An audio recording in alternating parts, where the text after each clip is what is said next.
Hello and welcome to the SCI Guys, the show where we talk about the crazy, weird, and wonderful stories from the science world. I am Corey, and as always, I'm joined by my co-hosts, Jamp and Luke Cutfer. Hello. Hi, howdy.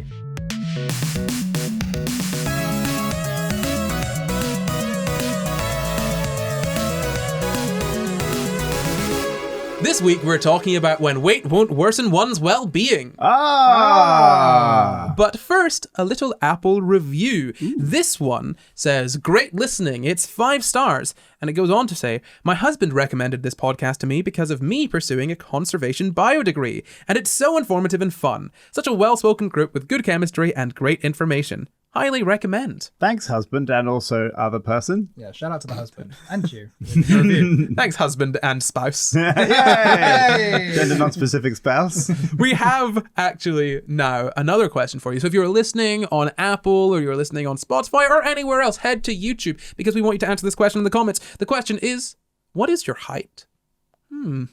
I found out yesterday that I'm an inch taller than I thought I was. Oh, that's Really? nice. Are you 5'9"? I'm 5'10". 5'10". But I thought it was 5'9" my whole life. And I was like, how tall am I? And then I measured myself, I was 5'10". I was like, whoa. Look at you, you're above average. Mind blown. Above average man over here. Look at that. I mean, I've always thought myself of that, just not in the height way. Love it when you find an extra.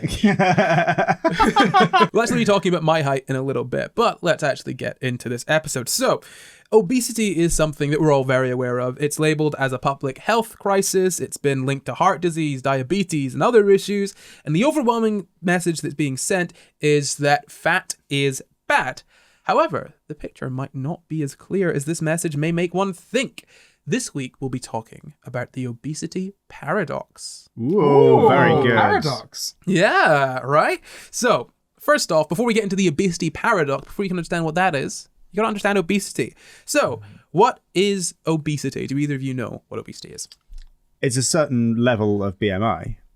So like there's a BMI goes like underweight, like standard, is it called normal? Is it defined It's by the healthy. BMI? Because I Well, thought it was the other way around. Yeah. Well, we'll get to that. Oh, Actually, we'll okay. get to that. I'm glad that you both have said what you've said because that means that we've got an opportunity to learn, which is great. Okay, right? so we basically messed up and now No. I'm glad you guys are stupid because No. now Right you into can your trap. learn. Because I had similar Yeah. sort of not even necessarily misconceptions. I had similar ideas about what obesity was in regards to BMI and all of that stuff because it's not taught. You know, it's that the message isn't conveyed very well. And Yeah. you're both kind of right, just not 100%. Yeah. So, obesity, according to the World Health Organization, and this is a quote, abnormal or excessive fat accumulation that presents a risk to health. That is what obesity is. So, usually sort of, I guess, estimated or loosely defined based on BMI. We'll get into what BMI is specifically in a little bit, but all you need to know for now is that BMI is just a way of gauging whether someone is over, under, or of average weight, generally spoken about as being a healthy weight. It is important to note, though, that BMI isn't used to diagnose obesity, and again, we'll get to why that is in a little bit, but usually, if we want to know the sort of BMI ranges, 18.5 to 24.9 means you're a healthy weight, and so BMI is just...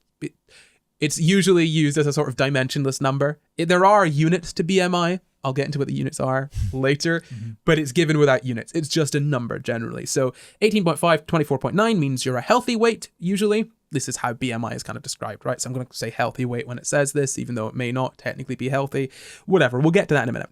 So 18.5 to 24.9 is deemed a sort of healthy weight. 25 to 29.9 means you're overweight, 30 to 39.9 means you're obese, and 40 or above means you're severely obese. Obviously, under 18.5 would mean that you are underweight as well. Again, according to the World Health Organization, they say over 4 million people dying each year as a result of being overweight or obese in 2017, according to the Global Burden of Disease. So what I'm pointing out here is that there are deaths that are linked to obesity. You know, over 4 million people dying each year linked to obesity. So how prevalent is obesity?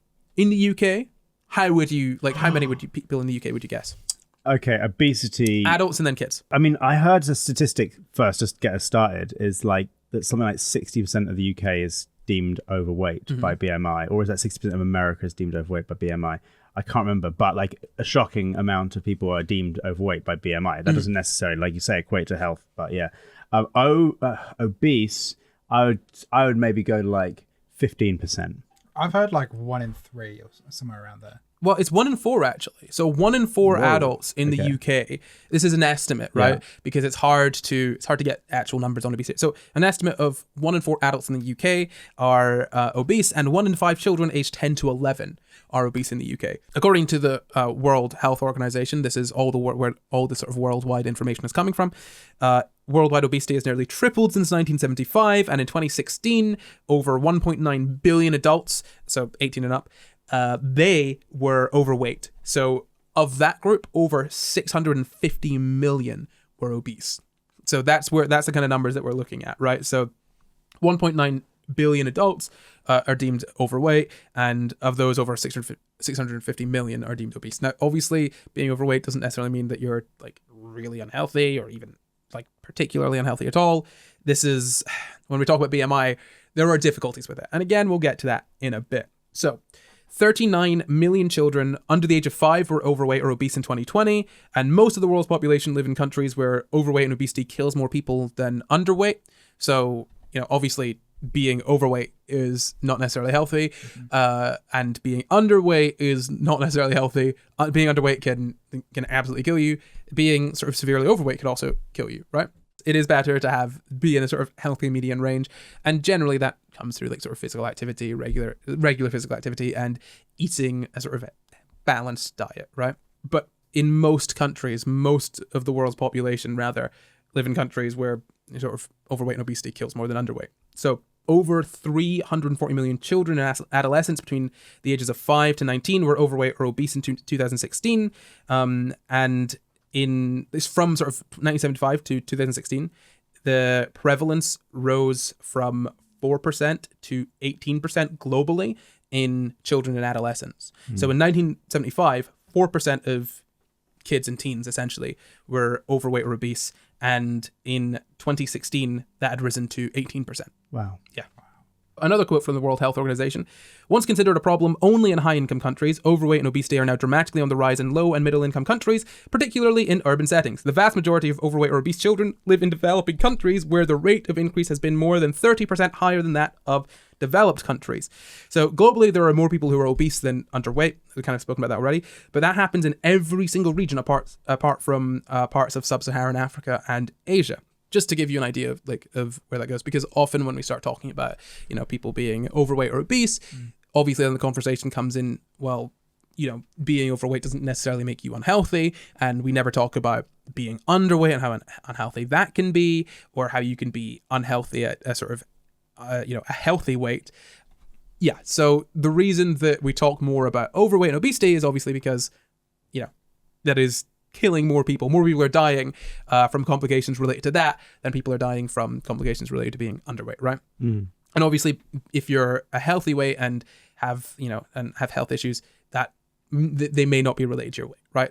This is the idea of kind of decoupling you want to kind of decouple, Being a healthy weight doesn't mean you're healthy. Yeah. Just You means want you're a healthy weight. Exactly, right? You get other things going on. What it means is that your weight, Yeah. the adipose tissue, the fat tissue in your body, is not likely posing an issue, right? That is what that means. Yeah. A healthy weight. That doesn't necessarily mean healthy. You are healthy. Exactly. Congratulations. So what causes obesity, right? In the absolute simplest sense, it is an imbalance between the calories consumed and the energy expended. And I have one question for you both. What is a calorie? Oh, it's a unit of energy? Yeah, absolutely. Yeah. It's a unit of energy. So people don't generally know what calories are, so that's why I like to talk kind of a little bit more in depth about what they are specifically, just so that we're all on the same page. A calorie is not a thing in food. Yes. If you tear apart your chocolate bar, you will not find any little calories sitting in there, because calories don't exist as things. Calories are like meters, or like kilograms, or I don't know, some other unit of measurement, right? That's all they are. They are a measurement of energy, right? You could switch calorie into joules, which is another measurement of energy, right? A calorie isn't a thing, essentially. It's just however many calories something has is how much energy that it has. That is all that is. So what that means is that if we reduce it right down to the most basic sense, obesity is caused by an imbalance between your energy intake and your energy output. So if you're taking in more energy then you're expending. So if you're eating more, then you are sort of like, exercising or walking sort of off or using, essentially. If you're eating more energy than you're using, then that energy is going to be stored, and your body's storage system for energy is fat, right? So that's why sort of eating more than you use results in sort of weight gain. According to the World Health Organization, again, globally there has been an increased intake in energy-dense foods that are high in fat and sugars, and an increase in physical inactivity due to increasingly sedentary nature of many forms of work, changing modes of transportation, and increasing urbanization. So when I say it in the most basic sense, obesity is caused by, eating more than you're using. That's not to say that if you see someone that's obese, that you can be like, yes, you have chosen to eat more, and therefore you are. There are many other sort of factors at play. Like genetics, medications, health, disability, wealth, all of these sorts of things, right? Because wealth can affect your access to certain foods, right? And genetics can influence, your appetite and what kind of foods you gravitate towards, and so many other things. Medications can impact you, and cause you to gain weight or lose weight, or disability can also be can affect it in terms of like, it can affect your level of activity, it can affect your appetite, your diet, all of these sorts of things, right? So there are so many factors at play, but it is still an indisputable fact, and like quite literally a law of thermodynamics, that you cannot gain weight without consuming more energy than you exert. And I feel that's very important to point out, because that is something that people kind of, they kind of overlook or don't talk about. And this isn't to say that, like, if you are like, and I want to be very clear here, I'm gonna have to say this up top, being overweight or obese or fat or any of these things, it doesn't reflect on you as a person at all. It doesn't reflect on you and your choices. That's like silly, like fat phobic stuff, obviously. What I'm saying here is not, it is the individual's like choice to eat more, or the individual's choice to have more energy, consume more energy than they expend, that causes their obesity. What I'm saying is that there are all these other factors, but if we're being like sort of very specific about the mechanism that causes this, it is literally just more energy in than out. That's really interesting. Are there not any ways of gaining weight whereby, for example, your body is retaining more water, for example? Yeah, but you wouldn't be getting fat. Right. Okay. You think about it this way. Your body can only retain so much water. Like, obviously, this is why we talk about weight. I don't know the different types of fat and how fat binds and all those kind of things. I don't know it. I'm asking this question. No. Yeah, absolutely. So that it's a great question, and this is the thing here. We talk about weight, and generally when we talk about weight, we mean fat, because the most common way for someone to have excess, to weigh more, is to have excess fat on their body, right? Yeah. And weigh more in comparison to someone of the same sort of height as them, right?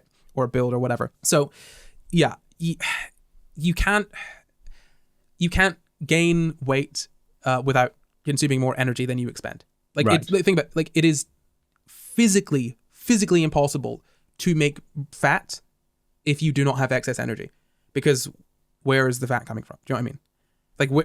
Because fat is an energy store, so where is the energy coming from? Your weight fluctuates on the daily for so many different reasons, because obviously there's more than just fat in your body. You've got bones, you've got muscle, there is water in your body, and so water weight can change how your face looks. Like, I weigh myself in the morning for the gym, before I've eaten, for the very specific reason that it is the most accurate I can be to have a clear picture of trends. Yeah. Because otherwise, if I don't, I'm like, okay, well, how much water have I drank? How much water am I retaining? And like, my weight will change based on drinking alcohol, because it messes with your water retention. It changes how much you weigh based on water retention, right? Yeah. And there's all of these different factors. Like, I can gain muscle, I can lose muscle, but what I'm saying here is that it is impossible to have excess fat without having an excess of energy intake, right? Yeah, of course. In the same I guess this comes from two things. Firstly, me not understanding how fat is built. That's fine. Like, I don't, because you don't, for example, I know you don't get fat necessarily from, get fat on your body from eating fat in foods. Like, you get it from eating sugar in foods and carbohydrates in foods and all those kind of things as well, which are turned into fat. And proteins. And also water binding with those things in some process. I can't remember the details. But also, when you're saying, you can't gain fat without eating excess calories, but that I trust that you know the difference between that and you can't gain weight without eating excess calories. I trust you know what the difference is, but I think that most people, absolutely, and myself included, don't know the difference. No, thank you very much for pointing that out. Absolutely, yeah. This is the difficulty with the way that we talk about things, right? Because we use weight as a euphemism for fat, and it's so ingrained that even this, where I'm very particular about the words that I choose, my brain will pull out the word weight and use it. You know what I mean? And I won't even notice. And bear in mind, I am so particular about the way that I word things on this podcast. Yes. So often. Yeah, you're absolutely right. Like you technically, I suppose you could technically gain weight in other ways without eating in excess of energy, like, you know, water weight and stuff like that. But we're talking about like sort of consistent, sustained like excess weight. Like you couldn't raise your water weight so much that you verge into obesity, you know, from a healthy weight is my point, right? Yeah, sure. But the flip side of that as well, right, is that you literally cannot lose weight without being in, you cannot lose fat, without being in an energy deficit, right? Yeah. You can gain protein, you can gain muscle without being in an energy surplus, and you can gain muscle whilst being in an energy deficit, because muscle is made out of protein, right? So all you need to do is eat a ton of protein. Like I eat a ton of protein to gain muscle and to sustain muscle, right? So you know, you gotta. It's I guess it's difficult if you've got sort of no conception of any of these things, but your body is made out of a lot of different parts, and we're going to simplify it down here, right? Fat does not come from fat in foods. Yes. Fat in your body, adipose tissue, all of that stuff, that comes from energy. And you get energy from like lots of different food groups. You get energy from carbohydrates, you know, which is sugars and starches and that sort of stuff. You get energy from proteins. You get energy from fats. The reason that people point out fats as being like, you know, this will make you gain fat is because fats just have a ton of, like, they have a ton of energy in them. Yeah. Like they're very energy dense. Insane. They're more energy dense than carbohydrates. And what I mean by that is that if you have the same sort of amount of fat as you do carbohydrate, like the same weight, you will have more energy in the fat. And that's why fat is a great energy store, because, you know, it's got a high energy density, right? So you can store a lot of energy with like less mass, essentially, right? That's why your body stores that's probably one of the reasons that your body stores excess energy as fat rather than, you know, storing it as this is long-term storage rather than storing it as a sort of carbohydrate. Yeah. You know, and this is, again, as I said, long-term storage. Yes, as bread, right? There you go. You have a little bread machine in your tummy. Cut into yourself a little bit. So again, it's not to say that obesity is caused by people choosing to eat too much. That'd be like saying that addiction is caused by people choosing to do drugs too much. It's just like a gross oversimplification, right? Like that's not what I'm saying. I need to be clear about many things here. I did drugs too much. Because no other factors were involved. I feel like when it comes to body positivity and sort of anti-fat phobia, there are lots. There's a lot of trepidation about talking about certain things because there's misinformation out there and all that sort of stuff. And I think it is important to quite explicitly say, right, that yes, you cannot be a certain weight without you cannot like grow to a certain weight without excess energy input, right? That's just not possible. Like thermodynamically, not possible. You'd be breaking the laws of physics. You'd win a Nobel Prize. However, that also doesn't mean that people choose to be obese, but also that doesn't mean, none of this means that being obese is like morally bad or anything. Do you know what I mean? Like it doesn't mean you're a bad person or you've made bad choices. Like that's why I'm kind of relating it to addiction. It's something that can be unhealthy for you, definitely. It's something that could be like out of your control. But it also isn't something that devalues you as a human person, right? And it also doesn't mean that making someone feel bad about that is an effective way of making them not bad. Yeah, absolutely. I would agree. That's fair. I think you've made a very sound point. No, I agree. So, what is the problem with obesity? So, like, is there actually any issue with being obese? So, of course, you can't absolutely tell someone's health just by looking at their weight. We've spoken about that before. For one thing, you can be unhealthy anyway, as I've mentioned. However, and this is from a paper called Obesity Paradox and Aging from 2019, and this is in Eating and Weight Disorders Studies on Anorexia, Bulimia, and Obesity. it says, surrounding the critical organs of the body, visceral fat stimulates inflammatory processes, constituting an increasingly serious risk factor for cardiovascular diseases and diabetes. Now, what visceral fat is, it's fat that surrounds your organs. Can't see it. You can't see it. Now, you are more likely to have higher levels of visceral fat if you're obese, right? If you've got excess sort of body fat elsewhere, you're more likely to have higher levels of visceral fat. That's not an exact one-to-one. You could have high levels of visceral fat at a healthy, like a sort of healthier weight, right? It's not quite as simple as there is more fat on your body, therefore you definitely have so much of it, like an unbelievable amount of it, like surrounding your organs. Granted, generally that is the case. But also there could be outliers in other situations, right? Mm-hmm. Now, I just want to quickly touch on this because people say often, right, you can't tell someone's health just by looking at their weight. And while that is true, that is not quite the same as saying that being obese has no effect on your health or anything like that, right? Like there's a lot of weird sort of, I think, mental gymnastics people do to kind of not avoid fat phobia, but to sort of say, like, oh, we should treat these people as people. And to treat these people as people, we need to say that we need to disregard all of this stuff. We need to say that being obese is healthy and blah, blah, blah. Like, you don't need to do that. Yeah, but I think at the same time, I think that the fat phobics use that science as like a justification for their fat phobia as well, as opposed to just they want to be mean to fat people. They go, oh, but look, I'm backed by the science. I am correct that this person is unhealthy, and then they make the jump to then being mean to them because of that, which obviously is a stupid jump to make. And so, yeah, it's almost like the anti-fat phobia people saying, like, sort of to a certain extent, bringing down or talking down a little bit the relevance of the genuine health risks of being overweight or being obese is a response to the fact that fat phobics use the science to justify being fat phobic. Absolutely. Like, I totally understand why and where it comes from. Yeah. All I'm saying is that you don't need to downplay it to give people basic human respect, right? Like you can respect people and not sort of say, yes, this is an absolutely 100% healthy thing. It has no impact on, like, you know, it does have an impact on your health, and there are people that could be healthier than someone that is of a healthy weight, despite, you know, being of a higher weight than them, right? That is the case. That is true, right? But it's not something that you should sort of. It's not something you sort of build from, is what, you know what I mean? Like, it's not the rule. Those would be the exceptions to the rule.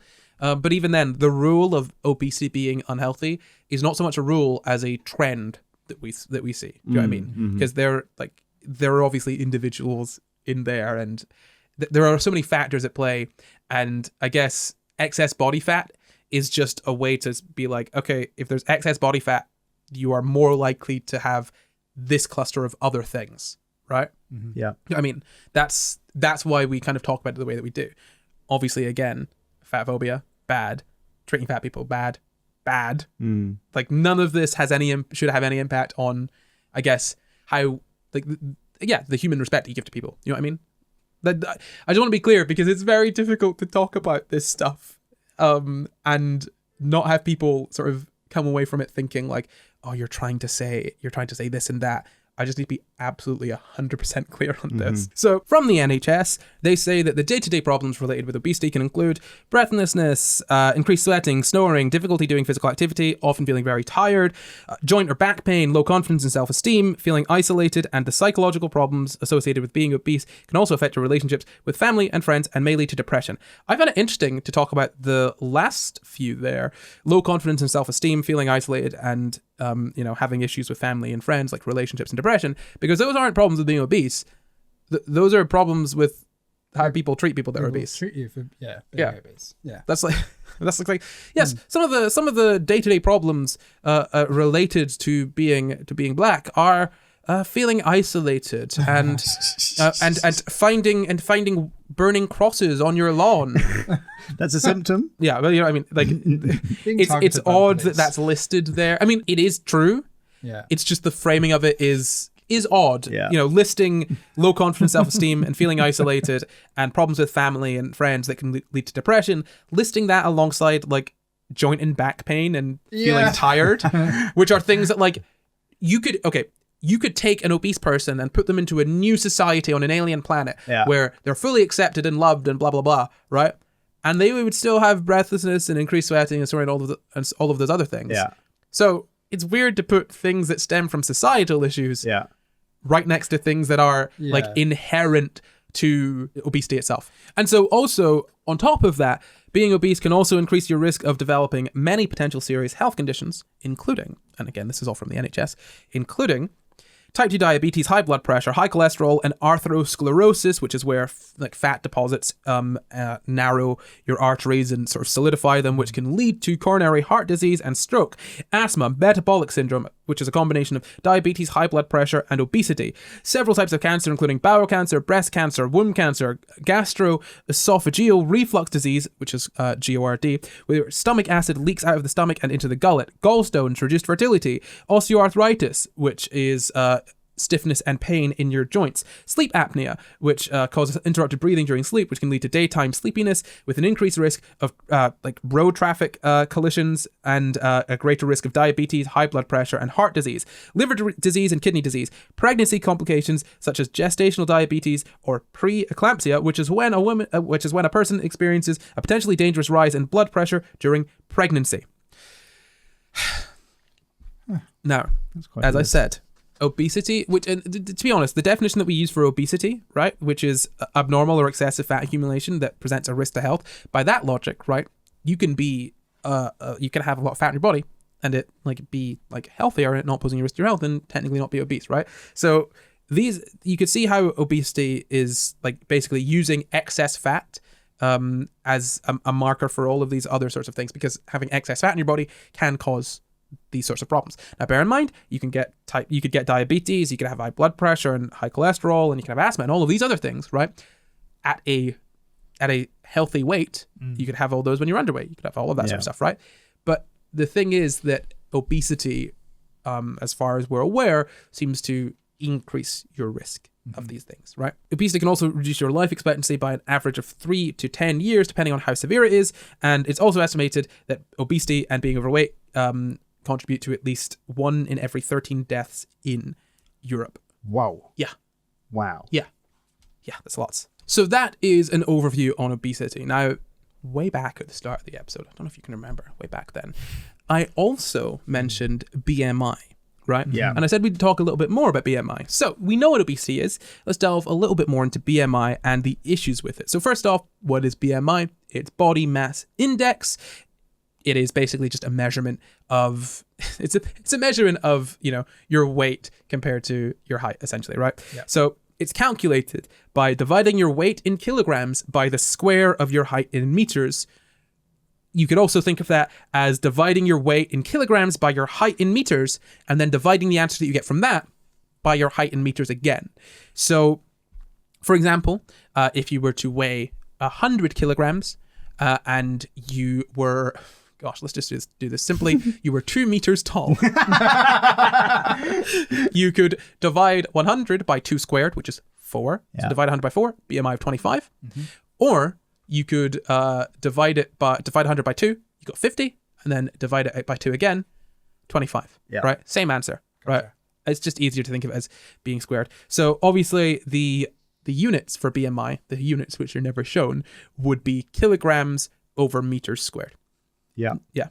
Which looks like it's which almost looks like it's, pressure, right? Yeah. Kilograms per meter squared. But it's not. That's not what it is. It's not what it is. So what are the issues with BMI? Do you know any issues with BMI? Well, the biggest one is if you're really muscly, then you get a very inaccurate reading relative to like something like obesity, because muscle weighs a lot more than fat does. And so if you've got loads of muscles, you're going to look like you're overweight or obese. Mm-hmm. When actually you're just swole. Yeah, absolutely. So muscle has a higher density than fat. Like muscle tissue has a higher density than fat tissue. And what that means is that for every, whatever volume you've got of muscle. So let's say you have 1 cup of muscle, a single cup of muscle. And you have also a single cup of fat. Now those are the same volume right? They occupy the same space. They fill the cup up exactly the same as each other. Yeah. But you put them on the scales, The muscle is heavier. the muscle is going to be heavier than the Muscle's fat. overweight. Because the muscle is more dense, right? Yeah. So yeah, you've hit the nail on the head there. BMI, and it's not just having excess muscle and all that sort of thing. BMI doesn't give you a clear picture of someone, and their weight and their fat tissue and their other tissues in the body.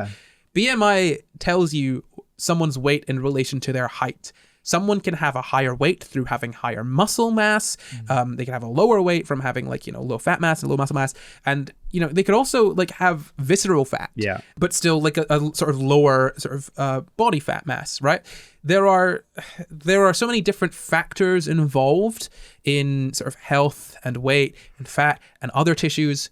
And BMI just says, nah, weight and height. It is useful. Don't get me wrong. BMI is pretty bloody useful. It's usually pretty good at giving you an estimate, right? Like in terms of when I say it's useful, what I mean is that it's got its limitations, but it can be useful when you take into account those limitations, right? The only problem is when you don't take into account those limitations, then you're basically trying to look at the wrong thing, right? So BMI can definitely answer a question for you, but if you use it as the answer to a different question, it's not going to be appropriate, right? So BMI itself isn't the problem. I don't think. I would say using BMI the way that we use it is definitely a problem. If you want just roughly where are people in terms of their body weight, BMI is solid. If they're not an athlete or if they're The Rock. Yeah, sure. Yeah, absolutely. But it's not even just at extremes like that, even if you're tracking your own personal BMI, that it could give you a false picture, in the same sense that how people will just weigh themselves on scales and they'll be like, oh man, I'm a kilogram heavier, that's bad. Your weight can fluctuate. What time of day is it? Yeah, your weight fluctuates throughout the day. Yeah. You could your weight could be different because you've had a big meal and there's lots of food in you, or it could be different because any number of reasons, right? So let's use my own BMI as an example. Okay. So I have all of these stats I'm about to share with you tracked because I go to a gym that's got a machine called a Body Tracks machine, not a Spawn. Basically, it uses electricity, not electricity. It basically measures the resistance of your body, and also it measures your weight to kind of estimate your body composition, right? So these numbers aren't going to be super accurate. Body Tracks machines, like the Body Tracks machine I use, it's good for showing trends, right? That's why I use it for. That's why I do it so regularly, because I want to see the change in my body composition over time. I find it interesting and I find it useful. It's my thing. You don't have to do it. Just don't be down in the comments telling me that I shouldn't be caring about it, because it's my body. Leave me alone. There's a good degree of error within these Body Tracks readings. However, they should be relatively fine for this discussion, right? So I'm just going to read you through a few different data points here. I've got 4. I'm pretty sure I've got 4. So September 2020, that was my lowest muscle mass on this sort of chart that I've got, and that goes back to sometime in I think 2020, maybe 2019. So my height is 185 centimeters. It was consistent. It's going to be that all the time, so we can just skip past my height. So height is 185 centimeters. At that point, I weighed 93.9 kilograms. My fat percentage was 24.2%, which means that I have 22.7 kilograms of fat on my body and 67.7 grams of muscle. That left me a BMI of 27.4. Now, October 2020, that was my lowest weight. That's the lowest weight I've had that I've tracked in the past sort of 2 years. My height was the same, as said. I was 91.9 kilograms. My fat percentage was 22.2%. So as you can see, it's only 2% off that lowest muscle one there, even though I was, I was a couple kilograms lighter. My fat percentage was 22%, as I said, which meant I had 20.4 kilograms of fat and 68 kilograms of muscle. I know these are a lot of numbers, but I'm just going to have to say them, and then we could switch to using the BMI and it'll be all right? My BMI was 26.8. So a good degree lower but not necessarily much difference in terms of body fat. And definitely, as you can see, 68 kilograms of muscle versus 67.7 kilograms of muscle. Margin for error there. Yeah, taking into account the error, there wasn't too much of a difference there. So moving on, January 2022, so at the start of this year, was my highest muscle mass that I tracked. I weighed, though, 100.6 kilograms. My body fat percentage was 24%, which left me at 24.1 kilograms of body fat, and my muscle was 72.7 kilograms. And my BMI was 29.3, obviously much higher. Got more muscle, I've got more fat, slightly. So, higher BMI. Now, in May of 2022, of this year, which is when I felt the healthiest that I felt in the past 2 years, my height was the same. My weight was 94.7 kilograms. My fat percentage was 19.6%, which left me at 18.6 kilograms of fat and 72.4 kilograms of muscle. My BMI was 27.6. So drop again. Yeah. So my BMI 27.6 is higher than when I was at my lowest muscle. It's also higher than when I was at my lowest weight. Yeah. But it's when I felt the healthiest, and it's when I was, overall healthier. I had like a lower body fat percentage, 19.6% there. That was like my lowest body fat percentage of all of these. I'm fairly sure. Yeah, my lowest body fat percentage of all of these. But I had a higher BMI. That doesn't really give you a good picture, right? Like if we just track my BMI over the past couple years, I'm looking at my BMI and I'm like, oh, my BMI is actually higher than it was when I started going to the gym regularly. And yet I feel healthier and look very different and what is going on, right? Like and obviously you can't necessarily track health based on body fat percentage, but I find generally when I've got when my body fat percentage goes down and my muscle mass goes up, I feel better, I think I look better, and things are easier. Do you know what I mean? Like I feel healthier generally, just in my body, all of that sort of stuff outside of the physical thing. But it gives you an image there, right? Like my BMI just is going all over the shop and is not really tracking with my overall physical health, right?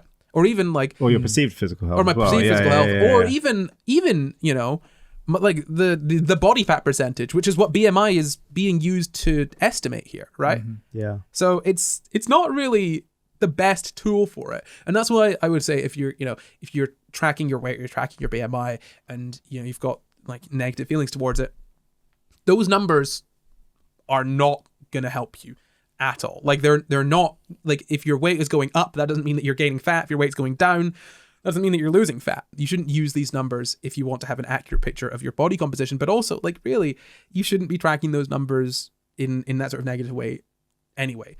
All I'm saying is you're trying to track your weight sort of healthily, because there are any number of like healthy reasons to track one's weight and body composition. You shouldn't be tracking your weight. You should be tracking your body composition and weight and all of these other different sort of factors. It's the same as like if you're going to try and look at your food intake, look at your diet, you don't want to just look at calories, right? Because like you could have a cookie and an avocado have the exact same like number of calories, the same sort of fat content roughly. Yeah. The avocado has more nutrients and the cookie is like a party in your mouth. There are like loads more factors at play. I don't know, man. Avocado is a party in my mouth to me. Look, I like an avocado. Don't get me wrong. I love an avocado. But like a cookie is a very different experience from an avocado. That's all I'm saying. So are you going to tell us that there is some kind of magical new measurement that is a ratio between height and weight and body fat percentage and muscle mass and all these things that gives a much better, clearer image or clearer picture of your overall health? There's not really like a new sort of number or way of measuring. I guess the point is more that you can't sort of bring all of that information together into one single number, right?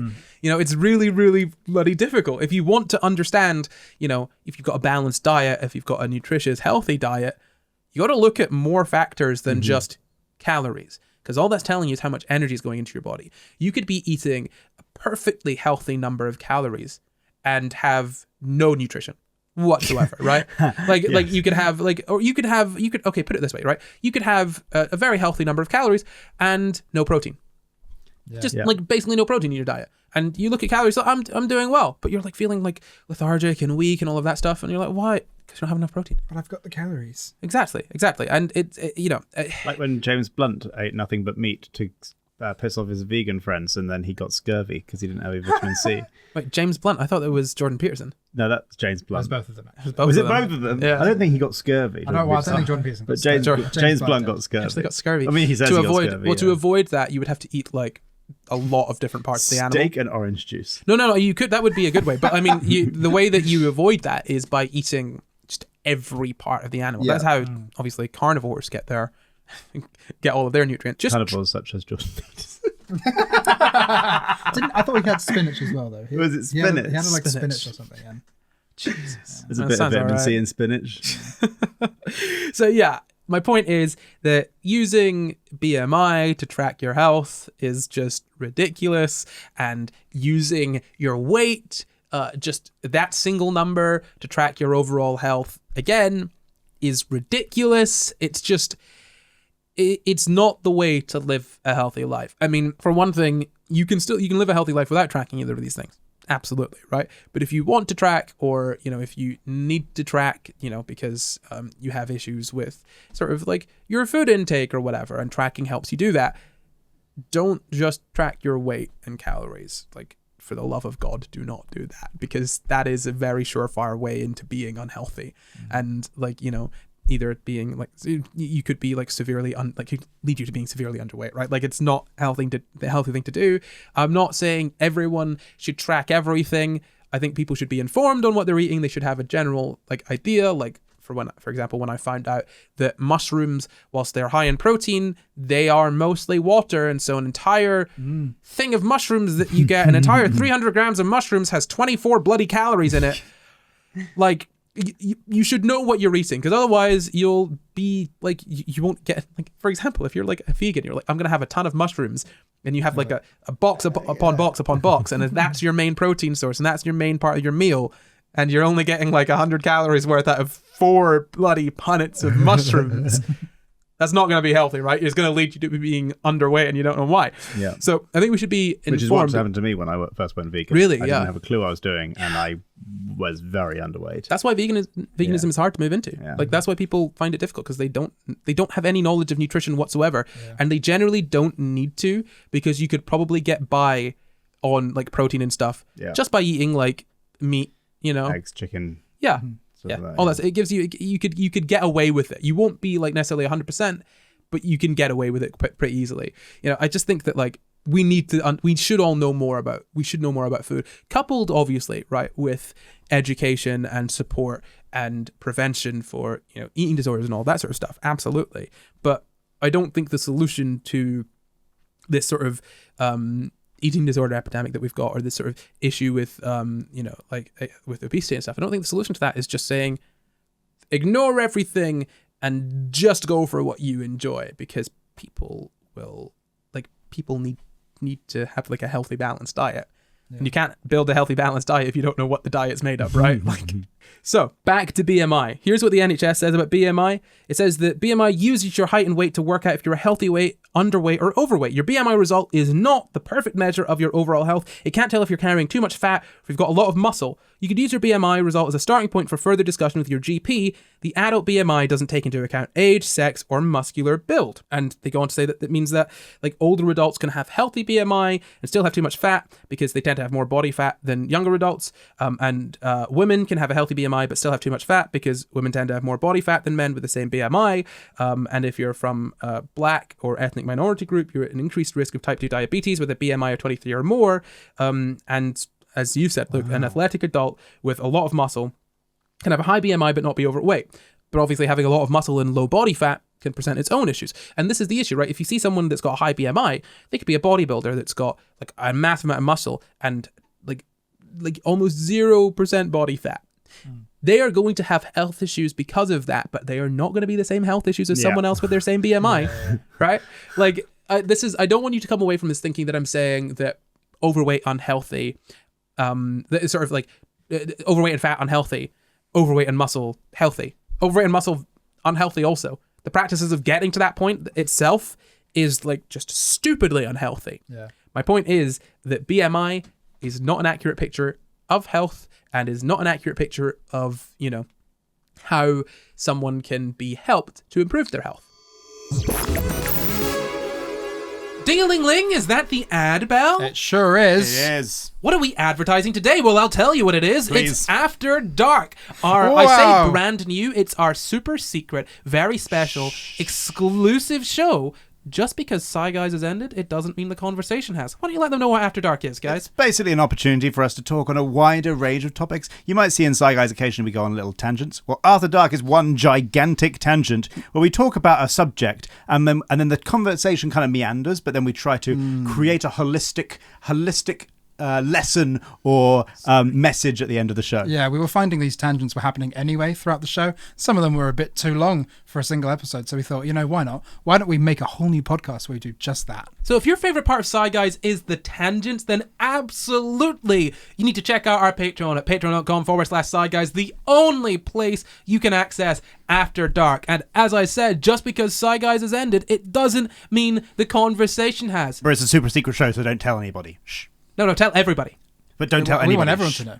No, don't do that. No, don't It's super secret, but we want everyone to know. Tell everyone. Tell everyone about this. Okay, so let's just start the show.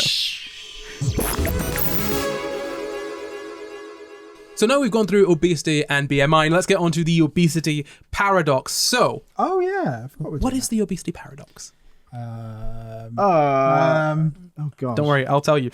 In 1999, it was first sort of described, the phenomenon was first described in patients undergoing hemodialysis. Essentially, they looked at over 1,000 patients attending limited care hemodialysis, and they found that the 1-year survival rate, so basically, if you check back in a year and see how many of them are still alive, the survival rate was significantly higher with people that were overweight compared to people that were a normal weight or underweight.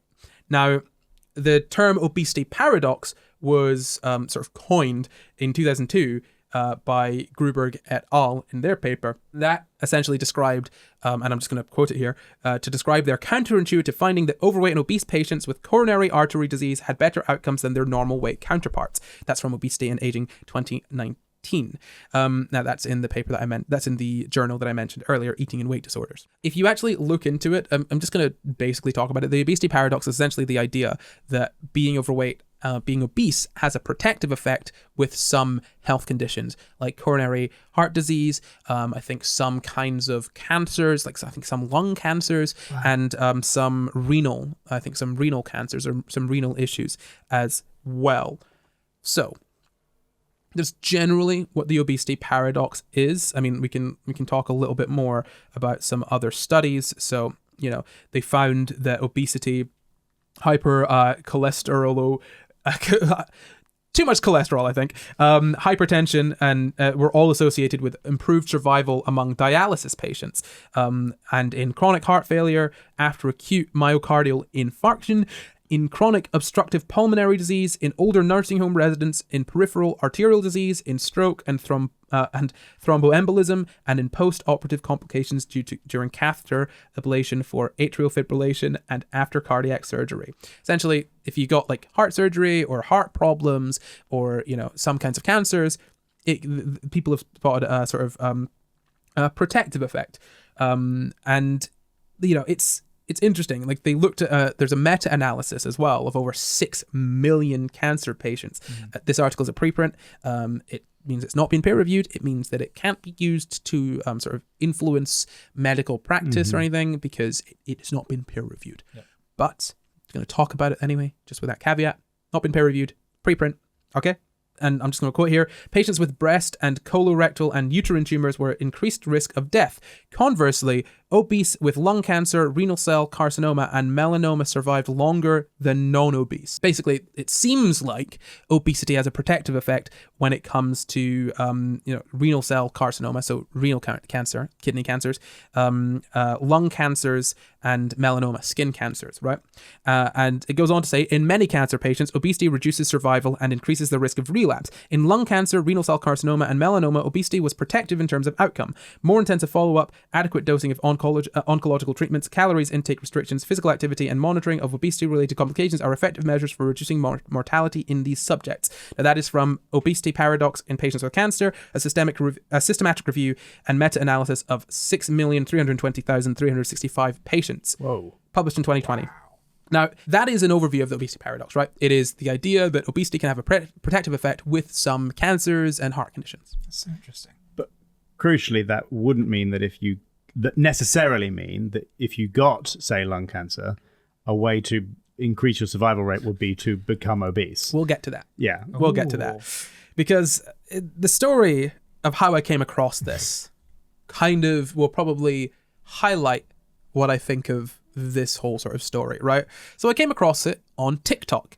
Now, Right. as you well know, often I will come across something on TikTok and I will bring it to this podcast because it just riles me up. That's honestly, I think, at least 20% of the After Dark episodes that we do. So it said that scientists found this obesity paradox and labeled it a paradox because they didn't want to admit that obesity, overweight, or a lot of fat is healthy and fine. And that's why they call it a paradox.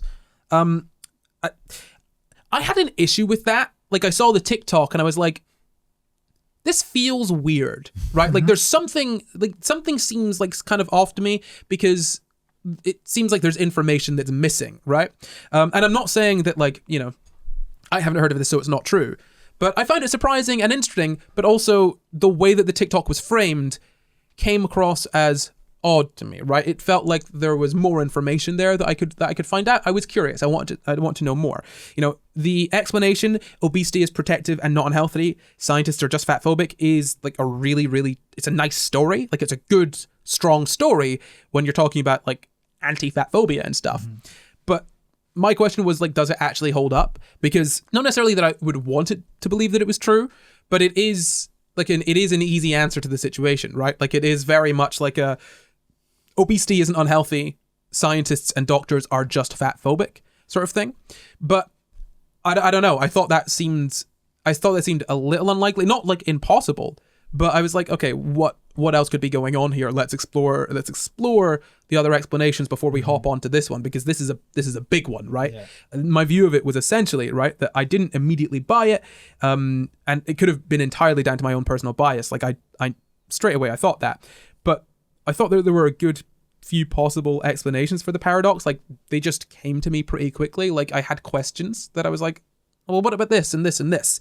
So, you know how I operate. I tend not to just like accept information, particularly not that I get in a TikTok, but I also like try to not just outright dismiss information that sort of, you know, challenges me or makes me uncomfortable, or, you know, challenges my worldview or contradicts something that I already believe to be factual, right? I don't want to just dismiss things.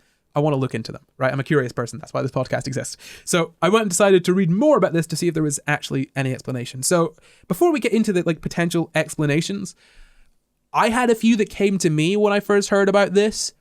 What do you think could be an explanation for this? So, like, let's say outside of the let's say like what is sort of the reason for a protective effect of obesity, or, you know, a perceived protective effect of obesity? Could it be, first one that springs to mind is that there was no information about whether when the person was diagnosed with, say, lung cancer, they were already obese. Mm-hmm.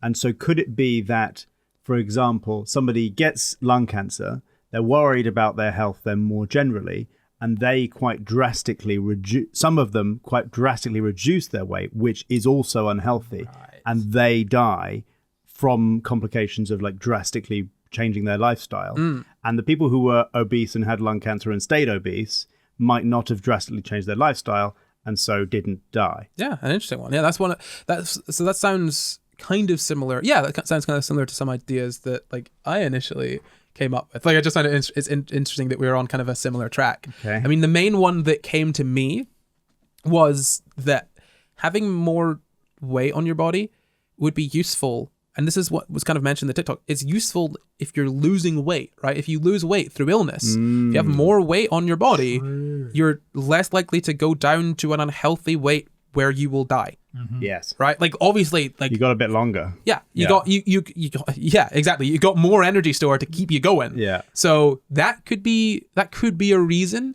for that. You know, there were a few other things that I thought of as well that kind of like that sort of informed, you know, what I was looking for initially. Yeah. That was way back like months ago, long before. That was like me deciding whether or not to do this as an episode. So when I sat down to do this episode, I tried real hard, right? I tried to be as unbiased as possible. Like, my search terms, I tried to be like very neutral in terms of just looking up Obesity Paradox.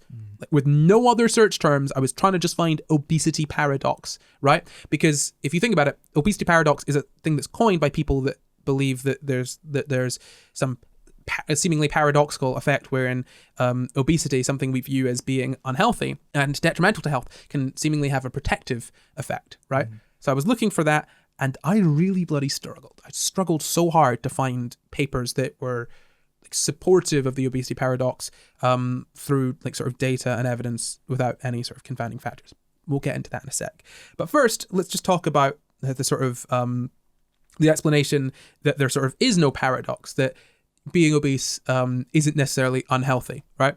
So here's a quote. It says, body structure and body composition, increased body weight may hinder the metabolic consequences of diseases and of treatments by providing adequate muscle and adipose reserves. So essentially what that's saying is that more muscle and more fat in your body, in that sense, can sort of not, it means that the sort of effect that diseases have on your body can be lessened just by the fact that you've got more, we've spoken about that, the fact you've got more weight, you've got more energy stores to go through. With cancer biology, obesity seems to be associated with lower stage diseases, smaller tumor size, and less aggressive biological subtypes. Moreover, overweight and obesity may positively influence treatment outcomes since excess adipose tissue affects pharmacokinetics of cancer treatment regimens whilst providing a nutritional supply to deal with surgical and anti-cancer treatments. Essentially, yeah, like fat in your body can be protective. Like, okay, put it this way.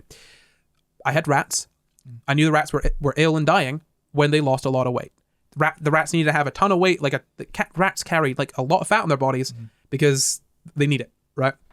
It is a healthy amount of fat. And having fat is useful because sometimes you're not going to be able to eat, or sometimes your body isn't going to be able to process the nutrients properly, all that sort of stuff, right? Having fat is useful. You need to have fat in your body. That is just a fact, right? It is unhealthy to have like too low of body fat percentage, right? But clearly, excess weight means excess energy reserves, and that could be useful when fighting an illness, right? That could be the explanation for this. But that's not necessarily the explanation that's posited in lots of papers. And that explanation doesn't necessarily explain absolutely everything in and of itself, right? Because by the logic of that explanation, it's then like, oh, well, we should all just be overweight, and that way we'll be better off when it comes to, you know, having like dealing with heart disease or dealing with like, you know, heart surgery and all these sorts of things, right? But that doesn't really seem to be the case, right? Because, I mean, for one thing, as we've spoken about, obesity can increase your chances of these things. So it's a question of like, does the protective effect of obesity, does it actually increase is it so protective that the increased chances of getting these things are negligible? Right? So let's move on to the other sort of explanations that talk about more why this isn't a paradox, why it's the sort of the problems with this theory, this sort of paradox idea, right? So first off is sort of errors or misrepresentations of data, right? So we've spoken about illness-related weight loss, right? That means that like essentially, depending on when you measure the person's weight, someone that was obese could appear to not be obese depending on when you've measured their weight due to weight loss due to the illness, right? And so the person, like, you know, like obesity wouldn't necessarily then have a protective effect because there are still obese people dying. They're just not being marked as obese because they've lost the weight due to the illness, right? There's also something called collider stratification bias. Do you want to take a guess on what that is? No. No. So I'm gonna read out a bit of a quote here, right? Because it's pretty understandable. It's a long quote, but I think it's going to help to understand totally what this is. So this is from The Obesity Paradox, May Not Be a Paradox at All, a paper from 2017 in the International Journal of Obesity. It is well documented that collider stratification bias can potentially reverse the direction of an effect, making a harmful exposure appear protective. Smoking is a known risk factor for renal cell carcinoma and mortality. In epidemiological terms, it is a strong confounder of this relationship. Only one of the studies included in the meta-analysis adjusted for smoking in its multivariate analysis. The explanation for why collider stratification bias occurs is as follows. Obese individuals have developed renal cell carcinoma because they are obese or because they smoke, while non-obese individuals must have developed renal cell carcinoma due to smoking, since in our simplified example, there are only two causes of RCC. Among individuals with RCC, obese individuals are less likely to be smokers, whilst non-obese individuals are more likely to be smokers. Smoking is a much stronger risk factor for RCC than obesity and is much more deadly. Therefore, among individuals with RCC, obesity may appear protective because its presence indicates the absence of a more harmful risk factor, like smoking. So, just to explain that, Yeah. what that means is essentially, if you've got something like renal cell carcinoma, RCC, if you've got something like that, let's say that there are two things that can cause it: obesity and smoking. But smoking causes it way, way, way, way, way, way more, right? So if you're not obese, right, it's far more likely that you have renal cell carcinoma because you're a smoker, which results in worse outcomes, right? Being a smoker results in worse outcomes. Now, there can be obese people who are smokers also, right? And so they would potentially be more affected by it, right? But if you just look at something like obesity and you don't account for smoking, what you'll see is obese people and non-obese people. And the non-obese people will be faring worse. And because you're only looking at obesity, you can only conclude that it's because they're not obese. Whereas if you include smoking, you'd see that, oh, well, yeah, the obese people that fared worse smoked. And the non-obese people that fared worse also smoked. Smoking is the cause of this. So in this situation, it would be that, for example, lung cancer it can be caused by smoking, or it can be caused by obesity, or obesity might increase the risk of lung cancer. I think that might have been one you actually mentioned earlier on in the show. And so because smoking and getting lung cancer is so much worse than being obese and getting lung cancer, it looks like of people who then get lung cancer, the obese people fare better. But actually it's just because they didn't smoke. Yeah. Or some of them did smoke, but yeah. Right. So so when it comes to sort of collider stratification bias, I've actually got another little explanation. This is from Science Daily in 2018. For instance, smoking changes the distribution of fat in the body. Smokers may have lower weight as smoking depresses appetites, and so BMI tends to be lower. Another reason could be that some people have existing but undiagnosed disease, which can often lower their weight but also make them more likely to die prematurely. You see, this is the thing. Like, this point is essentially that there are other factors that you are not looking at. And when you remove those factors, the picture looks like it's saying obesity is protective. But if you include those factors, that kind of falls away. So you'd have to compare obese non-smokers to non-obese non-smokers who end up getting lung cancer in order to check whether there was a protective effect by being obese. Or obese smokers versus non-obese smokers. Yes, that too. Yeah. And the issue is that a lot of these sort of studies on the obesity paradox, they look at their meta-analyses, which essentially means they're looking at lots of different studies. Now that means that they are taking data from different experiments that they themselves did not necessarily run, which means that when you're pulling all that data together, the different experiments might have slightly different parameters, right? And you obviously adjust for that in your meta-analysis and all of that sort of stuff. So all of that sort of stuff. But if those papers don't all include information on smokers and non-smokers and whatnot, you don't have that information when you're doing your meta-analysis, and so necessarily you don't have a picture of that, right? So all of these meta-analyses could be missing out key factors that that actually have an influence. And that seems to be the case when you look at a lot of these. Like a lot of papers that I've seen on the obesity paradox are literally just talking about the obesity paradox, and they're like, okay, this paper said this.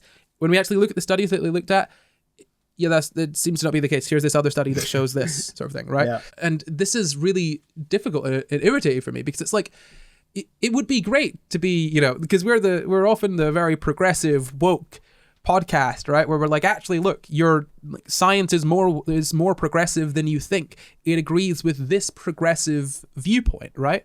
And it would be a terribly progressive viewpoint to make or it would seem to be a terribly progressive viewpoint to make the sort of claim that obesity is entirely kind of unlinked from health, and actually obesity can be very healthy, and that's why we should treat obese people with respect. Now, I have problems with that on multiple fronts. One, I don't care if they're healthy or unhealthy. Treat them with respect anyway. As people. Where is this link between respect level and health? It's just an easy. But it's because it's just so weird. Fat phobes use health as a reason, and so but that's so and so the most easy way to refute that is to say actually obese people are healthy, rather than make the argument that it doesn't matter whether they're healthy or not. You should still treat them nice, right? So I have issues with all that front, and it's like. It's almost a little frustrating, because I was like, I wish there was something more there that we could kind of talk about and validate, to some extent, this TikTok that I saw. And what I mean by that is that I wish that, I could say, well, there's some weight to this, this person there's some weight to this person saw this, and blah blah blah.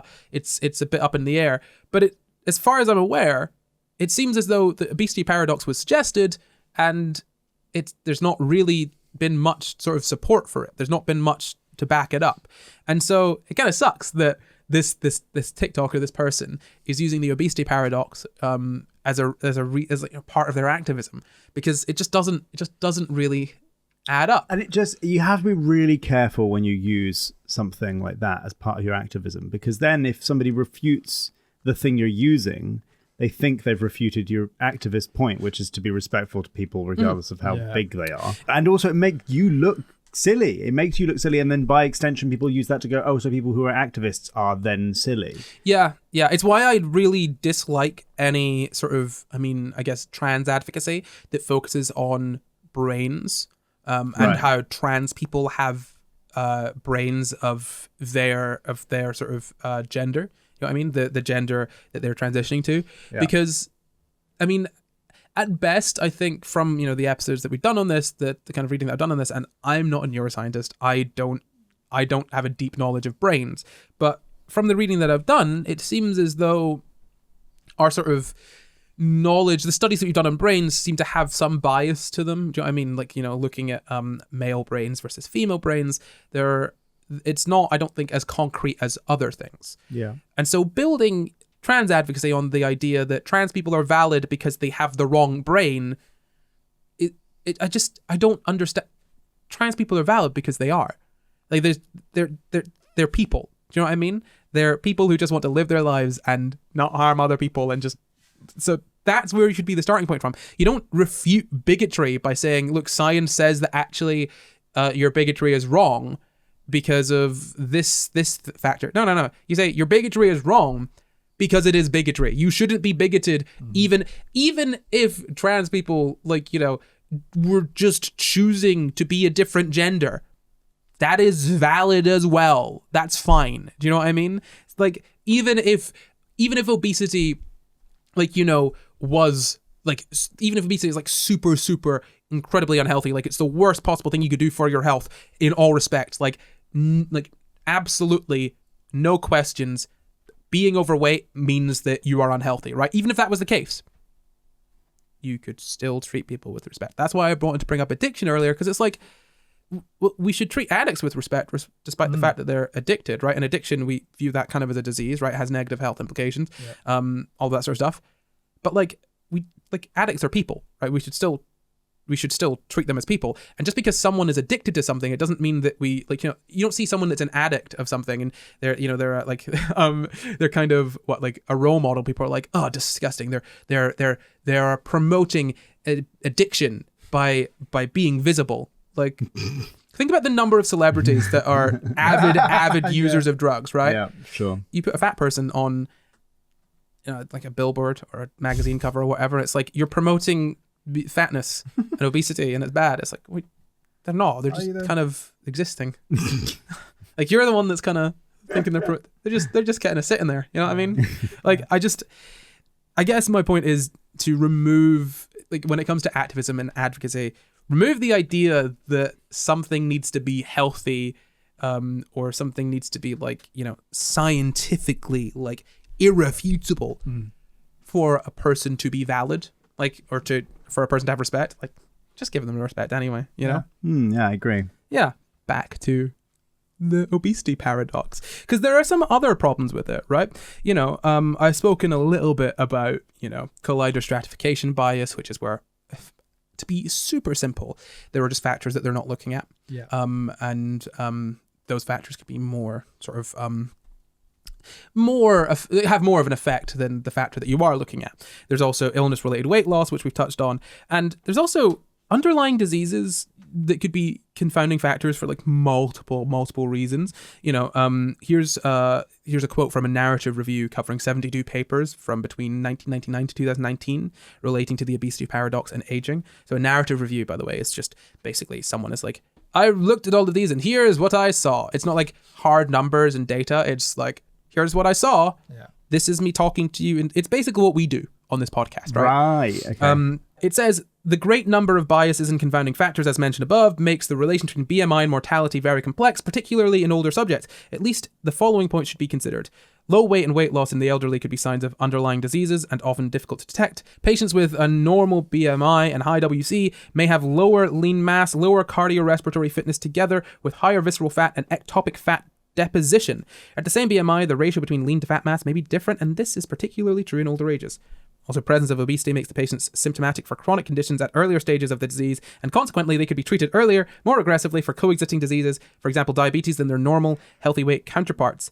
And it is indisputable that higher adiposity may confirm higher protection against catabolic stress by supplying nutritional reserve. What that's saying is, just to kind of break it down, is that low weight or weight loss in the elderly could mean an underlying condition that is hard to see or hard to treat. If you've got a normal BMI, you could still have like a lower lean mass, as in you could have a normal BMI, but less muscle and more fat, right? Yeah. Or less bone density and more fat, and lower fitness in your cardiorespiratory system. So your breathing and your heart, your lungs and your heart could be unhealthy for other reasons, smoking or poor diet or lack of exercise and whatnot. So, you know, like, again, that's kind of saying your BMI is not a judge of your fitness, right? And that's particularly true when people get older. And if you're obese, because obesity means you've got an increased risk of chronic diseases, certain chronic diseases, you could get those earlier, and then they could be found earlier and be treated more aggressively. Do you know what I mean? So you could basically catch things earlier if someone is obese, because, you know, there's a higher risk factor. They perhaps see their doctors more, or they present with the symptoms earlier. It goes on to say, obviously, what we said already, having more fat in your body means that you can take that kind of stress better, catabolic stress, as in, you know, not having enough energy coming in, sort of thing. There's also selection bias as well, because, and I'll just read this as a quote from Obesity or BMI Paradox, beneath the tip of the iceberg. Patients with obesity often present with comorbidities, and they undergo medical checkups more frequently, and consequently, all diseases associated with the obesity paradox may be diagnosed at earlier stages. And it's also interesting as well. I want to talk about a few other things that are kind of related here. For example, right, what these studies may not be looking at is how old are the people that are dying, right? Are we looking at people that are, you know, if someone is obese and they've got a better life expectancy, are they like in their 20s or 30s or whatever, comparing them to people in their 50s or 60s? Yeah. You know what I mean? And also, like, what is the increased risk factor? Like, if you got a higher risk of getting sort of cardiovascular issues if you're obese, like, you know, like I said earlier, does that obesity increase your risk factor of that? And, you know, being obese once you've got it means that you kind of reduce your chances of dying from it. But you're also more likely to have got it in the first place. You're also more likely to have got it in the first place. Also, what about the obese people that have already died from other complications from other diseases earlier, so that the people that have survived are the ones that are sort of more likely to get the less likely stuff. Yeah, that are more likely to get the less likely stuff, but also like are just like maybe slightly more resilient in other ways. You know what I mean? Like there's so many other factors at play here, and just labeling what's been found as the obesity paradox because obesity is protective, it just doesn't add up. There's not enough there for it, right? Like until you have controlled for all of these variables that I've just mentioned, until you've controlled for all of this bias, for all of these eventualities, you cannot sit down and say that obesity has a protective effect. And it absolutely baffles me that scientists are saying obesity has a protective effect, because the obesity doesn't necessarily have a protective effect. People talk about like, that wouldn't even be true even if this was right. Yeah. It doesn't mean that, it just means you're seeing a trend, a correlation. It doesn't mean that obesity has a protective effect. Yeah. Correlation is not causation. Ridiculous. Yeah. So there's also the idea. It always baffles me when people who are scientists like miss basic science things. Right. No. So many of these sort of papers can be quite sassy. Just like, yeah, like literally. Call yourself a scientist. One of my favorite ones, I think it might have been, God, I can't remember the name of it, but it started off basically describing a situation. Like, you know, say a young scientist were to do a study and then found something that was absolutely antithetical to, like, you know, previous knowledge. Now, what would that young scientist do? Would they then go ahead and do more studies to try and confirm and control for these extra variables that they weren't aware of? Would they look at their design, blah, blah, blah? Or would they simply label a paradox and be on? Like, that is how that paper... as quickly as possible. That is how that paper started. And look, whether this is true or not, that's irrelevant to this one point I'm making, which is I love when scientists are just sassy and catty with each other in scientific papers. It's just like, as someone that has to read scientific papers so often, I love it. Oh yeah, give it to me. Give me that sass, science man. Thank you.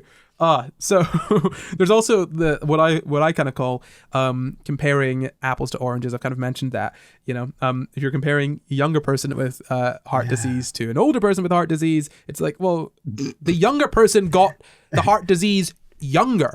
They survived, but okay, sure, obesity has a protective effect. But if the person that's got the heart disease is younger, they have to live the rest of their life with the lasting implications of that. Is that really a protective effect when compared to someone who got heart disease later in life and then died from it? But do you know had what a I very mean? nice, healthy life the whole rest of their life. The rest of their life was like, they were, you know what I mean? Like, this is, it's so, there's so many issues here, like so many issues with the idea of the obesity paradox. And it's frustrating because to some extent I was like, it would have been nice if this person was right. Like, you know what I mean? Not that it would like absolutely like confirm my biases or blah, blah, blah, but like, that would have been good. That would have been like a nice, easy win. It would have been an interesting thing. It would have been something cool or interesting to talk about and to do further studies on, right? The obesity paradox, sure, we need further studies. But as it stands now, I don't think there is enough, there doesn't seem to be enough like supportive data to say that this is genuinely a paradox that exists. You know what I mean? It's just, it's ridiculous. Also, the timing issues, like when they're checking back up, like a 1-year follow-up, it might not be long enough for, the issues associated with obesity to kill someone, right? Like, it could, there's literally studies here. I mean, you can look in look in the references, please, for the love of God, look in the references, because I put them there every week. This one says, the median follow-up period of these studies, around 2 years, could have been too short to show negative effects of obesity, while undernutrition may have had a greater impact on mortality in a reduced period of time. In a study conducted by Nigam et al., comparing 3 different classes of BMI, different mortality risks were described for subjects with overweight or obesity in the short term compared to a longer period of observation. So essentially what they're saying there is, if you're underweight, you could die quicker from something. And if you're overweight, it could take you longer to die, but you still, you know what I mean? You could still die. And they're not, if you're not matching the ages or whatever, then you've got, you know what I mean? Yeah. You've got issues with that. And I think the last problem with the obesity paradox I want to talk about is bloody BMI. Now, you might be wondering why I spent a good, 20, 30 minutes chatting about why BMI doesn't work, why it's broken, why it's broken if we're using it as a tool to measure obesity. Yeah, so a lot of these studies use only BMI. Oh. So it could have been a bunch of really muscly people surviving lung cancer. Well, it's just... but also there could have been people, it's just beating the cancer up. Yeah, or it could have been, like you say, the people who are considered the healthy weight could have been really unmuscular, but have a lot of either internal fat or external fat, but not enough to be considered overweight or obese. Yeah. But they have no muscle whatsoever. Yeah. Yeah. BMI is just not, it's not a great indicator of body composition, which is probably going to have more of an effect in these issues, in these cases, than just simply your overall weight. Yeah. And it just baffles me that people will publish papers saying this, right? Yeah. Like, why would you do that? I don't understand why you would see this and not think, maybe we should look a little bit further into this just to double check. Because they thought it was their eureka moment. Yeah. They thought they were going to define their career. Yeah. Well, it defined their career. Their career as someone who just talks about a paradox without thinking about any other explanation for it. And look, I mean, obesity could have these protective effects, right? But until we've checked these other factors, that's just it doesn't seem to be the case. We can't really say that it does. I don't really like that we're viewing this purely in terms of yes, these studies that we're not trying to look for this specific thing necessarily, we found this. And so this exists as a paradox instead of building a study from the ground up to look at it. Because if it is the case that obesity is protective in these certain instances, we then need to relook at our understanding of health and all of these sorts of things. And it's just, look, I want to kind of tie a knot on this part of the discussion. Like, there are so many ways that one can be unhealthy, right? Obesity is one of those ways that one can be unhealthy, but you could be of a healthy weight and have other health conditions. And for all of the wokies that are watching this, I know you are. I know. Let me explain it to you in this way. Think of intersectionality, right? You can have multiple different identities. Do you know what I mean? Mm-hmm. Like, you can be, just because you're a man, right? It doesn't mean that you're not oppressed.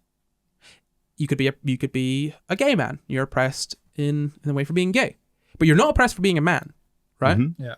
Now, there could also be a woman who is oppressed for being a woman, but she's straight and she's not oppressed for being, she's not oppressed for being gay because she's straight. Kind of works the same way with obesity and healthy weights, right?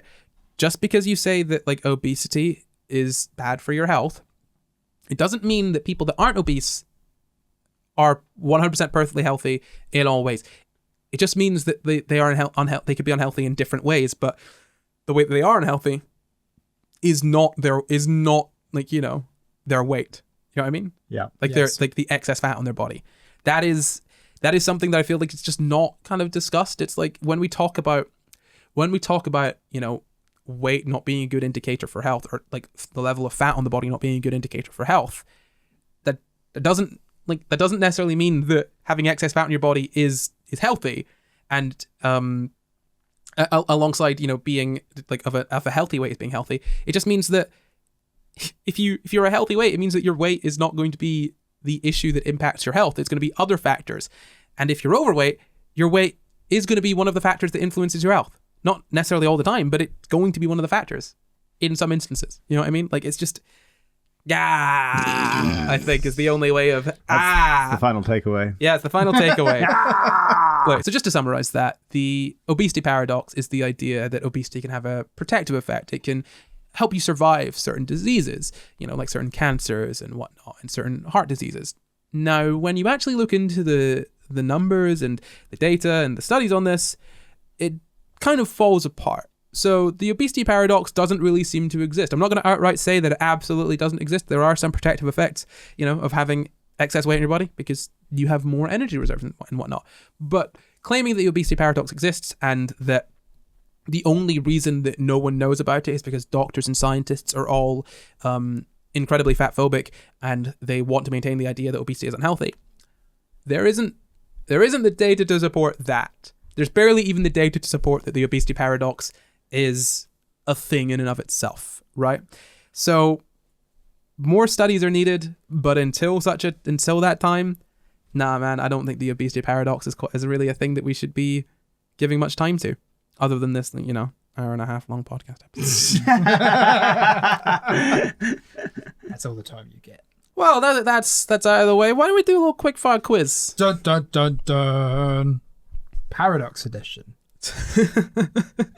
So the rules for the quickfire quiz are the same as always. I'll ask one question. That's one question between two of you. The first person to buzz in with the correct answer after finish asking the question wins. What do they win, Jamp? A paradox. What? Gosh darn right. I don't know. So, Luke, nothing. What is your buzzer? Jamp, what is your buzzer? Ooh. So my question for you both is, how do you calculate BMI? Ooh. Luke, what is the answer? You take your flip. You take your... Oh, which way round is it? It is you take your weight divided by your height, divided by your height, or divided by your height squared. Yes. 100% correct. Well done, Luke. Congratulations. And I think that's it for us. But before we go, we'd like to thank all of our patrons with a very special thank you to executive producers Donito and Glitch Rabbit. And thank you for watching. You can find the full references for this episode in the description. Subscribe for new episodes every Sunday, and why not leave us a nice wee comment? You can support the pod at patreon.com/SciGuys, or you can find a god access to SciGuys on Twitter, Facebook, Instagram, and YouTube. Oh my god. And the SciGuys on TikTok too. Or you can send us an email at sciguyspod@gmail.com. That's sciguyspod@gmail.com. SciGuysPod@gmail.com. You can follow me at No Curry Everywhere. You can follow me at Jamkin Everywhere. You can follow me at Luke Cutforth everywhere. Goodbye. Bye. Goodbye.